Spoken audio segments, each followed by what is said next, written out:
Бүгін 12 сентябрь 2020 жыл көлді ысык көлде салып жүрөбүз.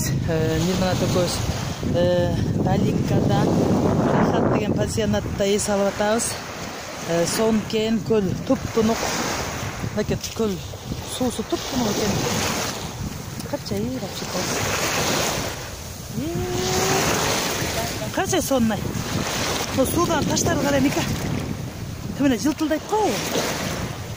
Красота. Су тап-таза екен, Құдайға даңқ. Сон. Қалатас.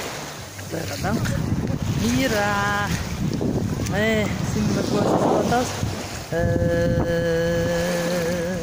Сонун. Мен чачым болса. Еме, қандай аласың? Мика, чач. Вай.